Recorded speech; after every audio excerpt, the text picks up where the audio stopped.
Hello student, SN1, SN2 और उससे related कुछ क्वेश्चंस भी हमने सॉल्व कर दिए। आज हम सेकंड केमिकल प्रॉपर्टी पढ़ने जा रहे हैं, दैट इज एलिमिनेशन। ओके, और इसको बोलते हैं बीटा एलिमिनेशन।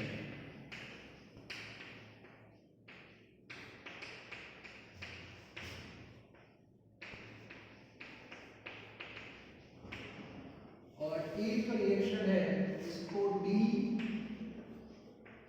मतलब रिमूव करते हैं, डी हाइड्रो एलोजिनेशन, ऐसा ही बोलते हैं, डिहाइड्रो एलोजिनेशन। और इसमें आप देखा हाइड्रोजन भी रिमूव होगा और साथ में हेलोजन भी रिमूव होने वाला है, therefore it is known as dehydrohalogenation. Okay, तो वन बाय वन हम स्टार्ट करते हैं कि इसमें एग्जैक्टली होगा क्या। तो सबसे पहले स्टार्ट कहां से करेंगे, तो एलो अल्केन में सेकंड मेंबर से हम स्टार्ट करते हैं, that is CH3 CH2Cl। Okay, अब यहाँ पे जो कंडीशन है वो बहुत इंपॉर्टेंट है। तो कंडीशन आपको लेनी है KOH अल्कोहलिक और यहाँ पे एथिलीन। ये कंडीशन बहुत इंपॉर्टेंट है। ओके, KOH एक्वस आप नहीं ले सकते, यदि आपने एक्वस लिया तो सब्स्टिट्यूशन हो जाएगा। ओके, और प्राइमरी है तो SN2 हो जाएगा। तो condition is very important, KOH alcoholic. अब इसमें थोड़ा आइडेंटिफिकेशन कर देते हैं। तो हेलोजन के साथ जो कार्बन होता है that is alpha carbon. Alpha carbon एक ही होता है और अल्फा कार्बन के साथ जो दूसरा कार्बन अटैच है वो बीटा है। क्लियर? तो सेकंड एग्जांपल मैंने लिया है, क्लोरोमीथेन पॉसिबल नहीं है क्योंकि कंडीशन है अल्फा बीटा दो कार्बन होने चाहिए। अब यहाँ पे अल्फा से कौन निकलता है और बीटा से कौन निकलता है, 11th में मैंने आपको बताया था। तो अल्फा से कौन निकलेगा, हेलोजन पोटेशियम के साथ, दैट इज माइनस KCl। और बीटा से कौन निकलता है, हाइड्रोजन OH के साथ, that is minus H2। So remaining product that is alkyne. तो CH3 कन्वर्ट इनटू CH2, यहाँ पे डबल बॉन्ड हो जाएगा और यहाँ पे CH2 and that is ethene. Product मिलेगा। ओके, चलो इसके बाद नेक्स्ट एग्जांपल आएगा प्रोपाइल। तो प्रोपाइल हमारे पास दो है, तो सबसे पहले बात करते हैं एन प्रोपाइल की। तो ये हो गया हमारा एन प्रोपाइल। ठीक है, सेम कंडीशन, नो चेंज। चलो यहाँ पे एक कार्बन होगा अल्फा और एक कार्बन होगा बीटा। तो CH3 बीटा से हाइड्रोजन जाएगा, CH3 CH double bond CH2, propene. Okay, और यदि आपने आइसो लिया, मैं सीक्वेंस में से चलाऊंगा आपको पता चलेगा। चलो ये आइसो प्रोपाइल लिया, तो ये कार्बन कौन सा होगा, अल्फा। अब इसमें दो बीटा है, दोनों बीटा सेम ही है। आप ए बीटा भी ले सकते हो, ए बीटा भी ले सकते हो, कोई भी ले सकते हो, दोनों में हाइड्रोजन निकालना है और नंबर ऑफ हाइड्रोजन दोनों में सेम है। Condition as it is, no change. तो प्रोडक्ट मिलेगा आपको CH3 CH double bond CH2। मतलब आप एन प्रोपाइल लेते हो या आइसो प्रोपाइल लेते हो, दोनों में प्रोडक्ट आपको प्रोपीन ही मिलेगी, यहाँ पर कोई इश्यू नहीं है। ओके, लेकिन इश्यू कब होगा, जब कार्बन ज्यादा होंगे तब। अब हम बात करेंगे ब्यूटाइल। अब ब्यूटाइल हमारे पास कितने होते हैं, ब्यूटाइल हमारे पास 4 होते हैं। ठीक है, तो उसके एक तो एग्जांपल लेते हैं और वहां पे हमें कुछ नया मिलेगा। ओके, वो हम ले रहे हैं। तो सबसे पहले इसका एक फोटो निकाल दो, बाद में बात करते हैं ब्यूटाइल। चलो, अल्किल मिलता है। ठीक है, अब ये जो ब्यूटाइल है उसमें 1 डिग्री में, 2 डिग्री भी है और 3 डिग्री भी है। चलो पहले बात करते हैं 1 डिग्री। 1 डिग्री में कोई इश्यू नहीं आएगा। 1 डिग्री कहां से निकलेगा, N से। तो यहाँ पे आएगा suppose Cl, condition as it is, no change. KOH alcoholic minus KCl minus H2O alpha carbon और यहाँ पे बीटा। तो प्रोडक्ट क्या मिलेगी, CH3 CH2 CH2 and CH2। तो प्रोडक्ट मिलेगी यहाँ पे CH3 CH2 CH double bond CH2, that is ब्यूट।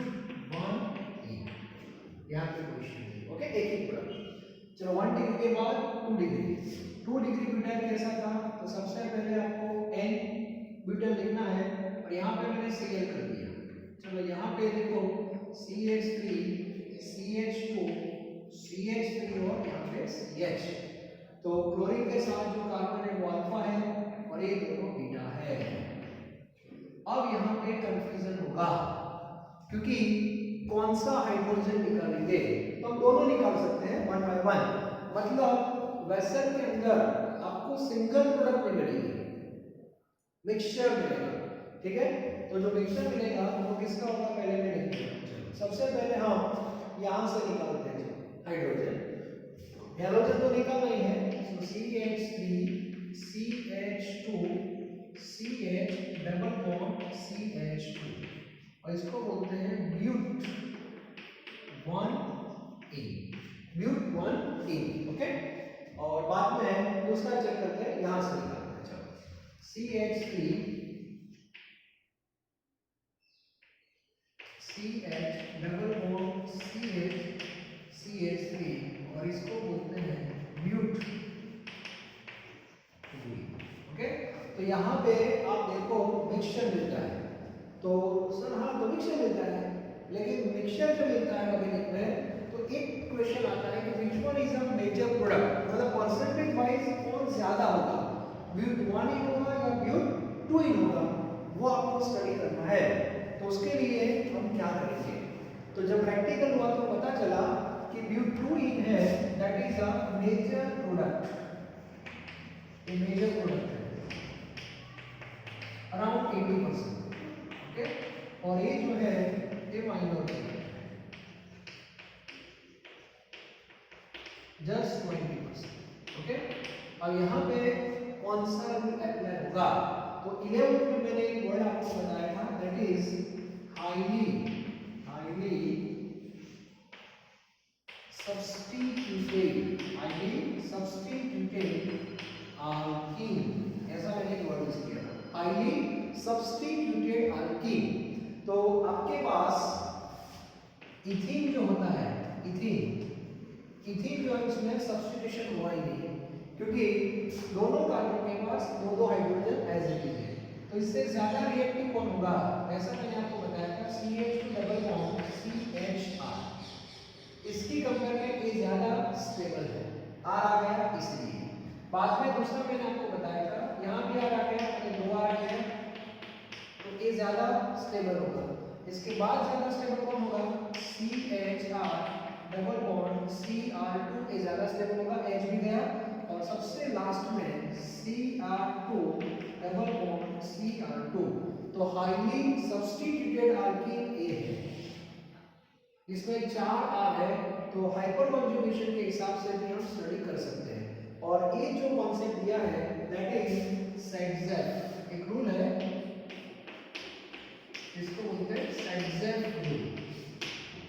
सेटजेफ ने तो अपना स्टेटमेंट दिया है कि कौन सा हाइड्रोजन निकलेगा, तो उसने बता दिया था कि जहां पे कम हाइड्रोजन होते हैं, जैसे यहाँ पे जो बीटा के पास कम हाइड्रोजन है वो निकलेगा, मतलब उसका मीनिंग हुआ वो प्रोडक्ट ए होंगे ब्यूट 2, और ब्यूट 2 जो है वो हाईली सब्स्टिट्यूटेड अल्कीन है कंपेयर टू दिस वन, क्योंकि ये C डबल बॉन्ड C है कि नहीं। अब इसके साथ आप देखो एक R है और एक R है, तो कितने R हुए, 2 R।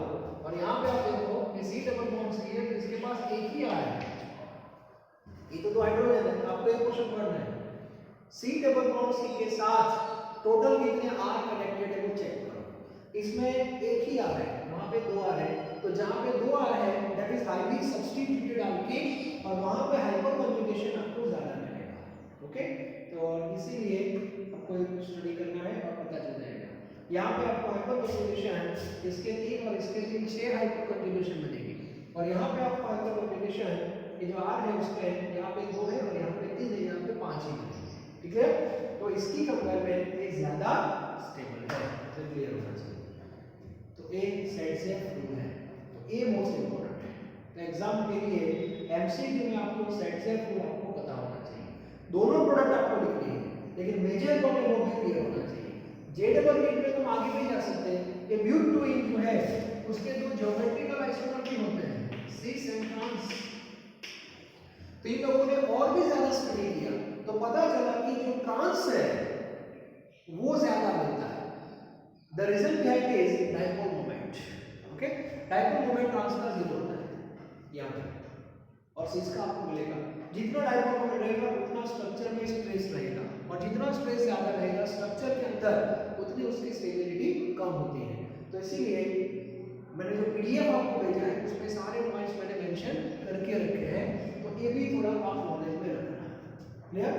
और जैसे SN1 SN2 का एक ऑर्डर होता है, वैसे यहाँ भी एक ऑर्डर मैं आपको बता रहा हूँ, is of D hydro halogenation easily किसमें होगा, तो टर्शरी ब्यूटाइल होगा CH3 ट्राइस CCl, ये टर्शरी ब्यूटाइल है। ओके, उसके बाद सेकेंडरी लिखना हो तो मुझे कार्बन के साथ हाइड्रोजन है उसके साथ CH3 ट्वाइस होगा, दैट इज टर्शरी, और सबसे कम होता है प्राइमरी। तो ये भी थोड़ा आप याद रखना, ठीक है। डीहाइड्रो हैलोजिनेशन, और इसमें हैलोजन से में R डिफरेंट है, और R से है तो RI तो लिखिए आर्या, then RCl and then RN। Iodine को निकालना इजी है क्योंकि उसकी साइज ज्यादा है, ठीक है। तो रिएक्टिविटी ऑर्डर जो है इजी ऑफ डीहाइड्रो हैलोजिनेशन, इसका ऑर्डर भी आपको पता होना चाहिए।